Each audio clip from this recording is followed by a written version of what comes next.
नमस्ते। कहिले सोच्नु भएको छ हामीले खाना उब्जाउने तरिकाले नै हाम्रो पृथ्वीको भविष्य कस्तो हुन्छ भन्ने कुरा तय गर्न सक्छ?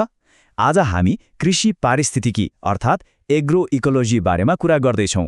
यो खेती गर्ने एउटा नयाँ तरिका मात्रै होइन, यो त हाम्रो ग्रह र समाज दुवैलाई स्वस्थ बनाउने एउटा निकै आशालाग्दो समाधान पनि हो।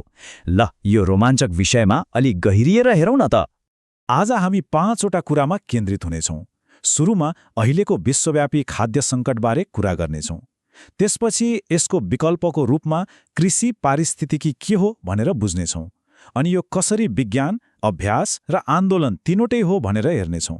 त्यसपछि यसको असर खेतबाट पुरै खाद्य प्रणालीसम्म कसरी पुग्छ र अन्त्यमा यसले भविष्यमा आउने चुनौतीहरू सामना गर्न कसरी मद्दत गर्छ भन्नेबारे चर्चा गर्नेछौँ। ल, सुरु गरौँ पहिलो खण्डबाट, हाम्रो विश्वव्यापी खाद्य सङ्कट। एउटा सिधा प्रश्न, के अहिले हामीले खाना उत्पादन र वितरण गर्ने तरिका अर्थात् हाम्रो विश्वव्यापी खाद्य प्रणाली असफल भइरहेको छ? यो एकदमै गम्भीर प्रश्न हो र हाम्रो आजको छलफलको सुरुवात पनि यहीँबाट हुन्छ। हेर्नुहोस्, वास्तविकता अलि जटिल छ। अहिलेको हाम्रो खाद्य प्रणालीले एकातिर जलवायु परिवर्तनलाई झन खराब बनाइरहेको छ, अर्कोतिर जीवजन्तु र बोट बिरुवाको विविधतालाई सखा पार्दैछ। र यति सब हुँदाहुँदै पनि अचम्मको कुरा, संसारमा भोकमरी अझै पनि छ। यी सबै समस्याहरू एक अर्कासँग नराम्रोसँग जेलिएका छन्। यसले के देखाउँछ भने हामीलाई एउटा बिल्कुलै नयाँ र प्रभावकारी समाधान तुरन्तै चाहिएको छ। हो, यहीँनिर आउँछ हाम्रो दोस्रो खण्ड, कृषि पारिस्थितिकीको विकल्प। त्यसो भए यो कृषि पारिस्थितिकी आखिर हो के त? सरल भाषामा भन्नुपर्दा यो प्रकृतिको नियम बुझेर खेती गर्ने तरिका हो। यसले कृषि उत्पादनलाई प्रकृतिको चक्रसँग जोड्छ ताकि हाम्रो खाद्य प्रणाली दिगो, बलियो र सबैका लागि न्यायपूर्ण होस्। यहाँ स्क्रिनमा दुई फरक संसार देखिन्छ। एकातिर छ अहिलेको औद्योगिक कृषि, जुन एउटा कारखाना जस्तै हो। यसको एउटै लक्ष्य छ उत्पादन बढाउने। त्यसको लागि जतिसुकै रासायनिक मल र विषादी किन्न परोस्। अर्कोतिर छ कृषि पारिस्थितिकी, जुन चाहिँ एउटा जीवन्त इकोसिस्टम जस्तै हो। यहाँ उत्पादन मात्रै होइन, माटोको स्वास्थ्य, पानीको बचत र पूरै प्रणालीको सन्तुलनमा ध्यान दिइन्छ।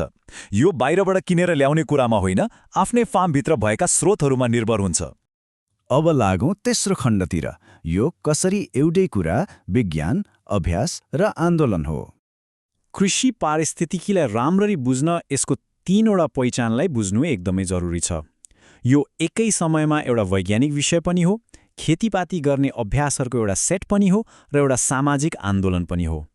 विज्ञानको रूपमा हेर्दा कृषि पारिस्थितिकीले प्रयोगशालाको ज्ञान र खेतको अनुभवलाई जोड्छ।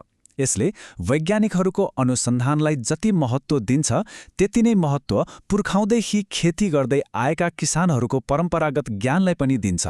यसलाई ज्ञानको संवाद भनिन्छ।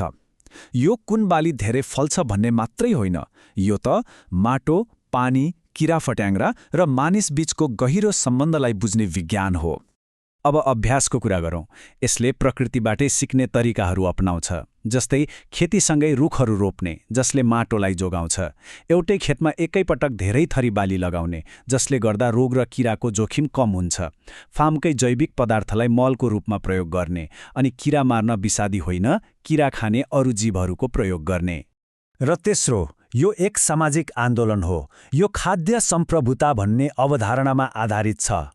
यसको मतलब के हो भने खाना कसरी उब्जाउने, कसरी बाँड्ने र कसले खाने भन्ने निर्णय ठूला ठूला कम्पनीहरूले होइन, स्थानीय समुदाय र खास गरी किसानहरूले नै गर्न पाउनुपर्छ। यो स्क्रिनको भनाइले पनि त्यही भन्छ।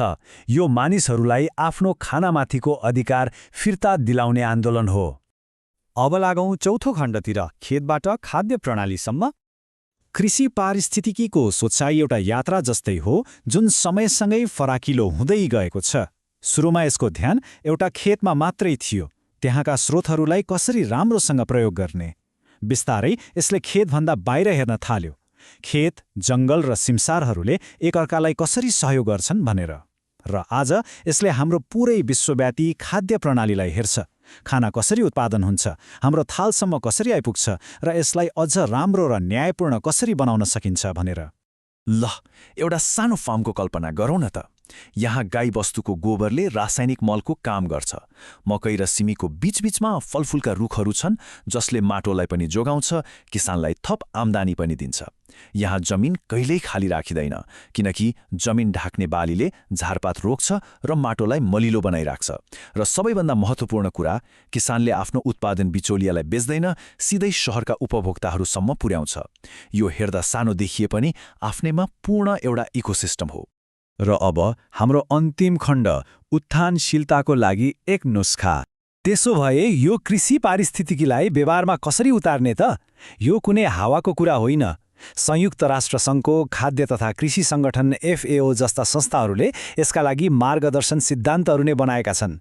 यो तालिकाले के देखाउँछ भने यी सिद्धान्तहरूले खेतीपाती अर्थात् वातावरण मात्र होइन, समाज र अर्थतन्त्रलाई पनि समेट्छन्। यो त वातावरण, मानिस र अर्थतन्त्र सबैका लागि फाइदाजनक प्रणाली बनाउने एउटा पूरा खाका हो।